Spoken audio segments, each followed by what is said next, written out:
তো কি অবস্থা, কেমন আছেন? আমি ড্রামা সবুজ, আর আজকে আলোচনা করবো তানজিন তিশাকে ক্ষমা চাইতে 24 ঘন্টার আলটিমেটাম দিলেন সাংবাদিকরা এই বিষয়টি নিয়ে।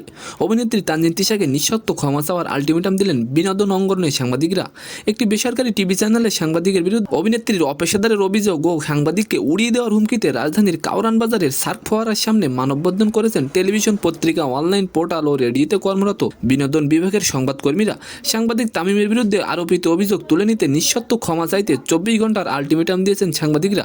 মঙ্গলবার 21 নভেম্বর দুপুর 2:30টায় শুরু হয় এই মানববন্ধন। প্রায় ঘণ্টাখানেক ধরে বক্তব্য দেন বিভিন্ন সাংবাদিকরা, যেখানে তিশাকে উদ্দেশ্য করে তারা বলেন, তানজিন তিশা, আপনি নানা সময়ে সাংবাদিকদের সঙ্গে বাজে আচরণ করেছেন, আপনার বিরুদ্ধে একাধিক অভিযোগ রয়েছে, আপনার বিষয়ে আমরা সবই জানি, এবার থামুন। বুলবুল আহমেদ জয় বলেন, 24 ঘন্টার মধ্যে সে যদি ক্ষমা না চায় তাহলে আমরা তার সংবাদ প্রকাশ থেকে বিরত থাকবো। আরও বিভিন্ন সাংবাদিক তানজিন তিশাকে নিয়ে অনেক কথা বলেছেন। এখন মূল কথাটি হলো 24 ঘন্টার মধ্যে তানজিন তিশাকে অবশ্যই ক্ষমা চাইতে হবে। তো আজকের ভিডিওটি কেমন লাগলো অবশ্যই কমেন্ট বক্সে জানাবেন, আর ভিডিওটি যদি ভালো লাগে অবশ্যই একটি লাইক দিয়ে আমাদের চ্যানেলটিকে সাবস্ক্রাইব করে দিবেন। ধন্যবাদ।